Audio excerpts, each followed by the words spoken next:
Indiana. 17 minutes after 6 o'clock. Tyler, I know it's a humid morning when I can't see the mountain behind you. Exactly. Lots of fog in the valley behind. I don't know if you can see it, but in the valley right by the airport there, lots of fog. And Andy, actually, a lot of times that happens when it rains a lot. The ground is saturated and then that water evaporates over the course of the night and you get just a bit of fog in the valleys. That's exactly what we're seeing this morning. Thank you so much for spending some time with us here on Newswatch 16 on your Saturday morning. And good morning to you, Wilkes-Barre. Some fog around there as well. An absolutely gorgeous sunrise. Sun officially up just a few moments ago. Beautiful sight to see, but visibility is reduced in some places. 2-mile visibility at this hour in Scranton, 6 miles in Williamsport, and actually down to about 0 in Wellsboro in the northern tier. So just be aware that if you're heading out over the next few minutes, you may see some fog, especially in some of those lower lying areas. Temperatures out the door right now, 63 degrees here in the backyard at WNEP. We're at 64 in Bloomsburg, still in the 50s across some portions of the northern tier, but we're up into the lower 60s, 63 in East Stroudsburg. So it's a cool start this morning. Temperatures will rebound later on, but boy, did we get lots of rain yesterday. In some places, over a month's worth of rain in just a day. Over 3¼ inches in Williamsport, over 3 inches in Selinsgrove too, and almost 2½ inches of rainfall in Hazleton. So lots of rain just in one day, and there were even locally heavier amounts in other places. Check out Nippenose Valley got over 5 inches of rain, almost 5 inches in Mifflinburg.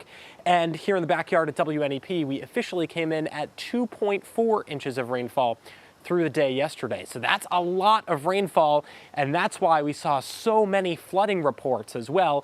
Everywhere you see one of these icons that looks like it has a house on it, that's a report of flooding. Through central Pennsylvania, where we saw some of the highest rain totals, we got a lot of reports of flooding, but we even got a few in the Wyoming Valley and into the Scranton-Wilkes-Barre area as well. Clark Summit, just down the road, had some reports of flooding.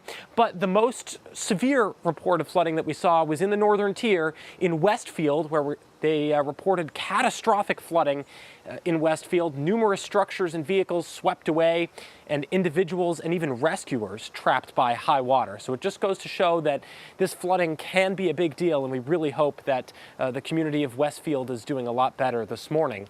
Hopes and prayers for those people. Still do have some flood warnings in effect. This area that the flood warning here until Sunday afternoon, tomorrow afternoon, is actually the west branch of the Susquehanna River. And that's because we expect the west branch to be cresting over the next day or so. In fact, this afternoon and into this evening in Wilkes-Barre and Mashopin, we expect the Susquehanna to be cresting near flood stage, but in Williamsport and West Milton and central Pennsylvania, we do expect that the Susquehanna will crest in flood stage. So just something to keep in mind. If you live in a flood-prone area, the threat is not over, and in fact, most of those rivers and streams will be cresting at some point this afternoon or this evening. The good news is no rain in the forecast, at least for the next couple of days, aside from an isolated shower. Today, mostly sunny, highs around 80. And same thing tomorrow as well, mostly sunny skies. High temperatures today, 80 is our high for this backyard, 81 in Wilkes-Barre, but some areas could be even cooler than that. You see through the northern tier, high temperatures in the low to mid 70s, so it'll be very comfortable in the temperature department, and humidity will be decreasing throughout the day as well. On future clouds and radar, we're perfectly clear this morning, not a cloud in the sky aside from some of that valley fog. And through the day today, you'll only see a few passing clouds. It's as we get later in the afternoon and early on in the evening that we could see a spot sprinkle. I don't even want to call it a shower across portions of the northern tier, but give it 5 minutes or so and then it should pass by. So I wouldn't cancel any of your outdoor plans across the northern tier this afternoon. The tropics are waking up though. After Debby, we have another chance for some tropical formation here. The National Hurricane Center watching this system very closely to see if it forms.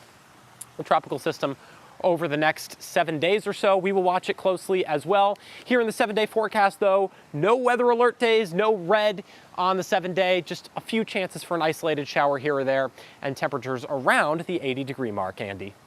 Great thing to see on the 7-day board, no major washouts. Yes, much needed relief there. All right, Tyler, thank you.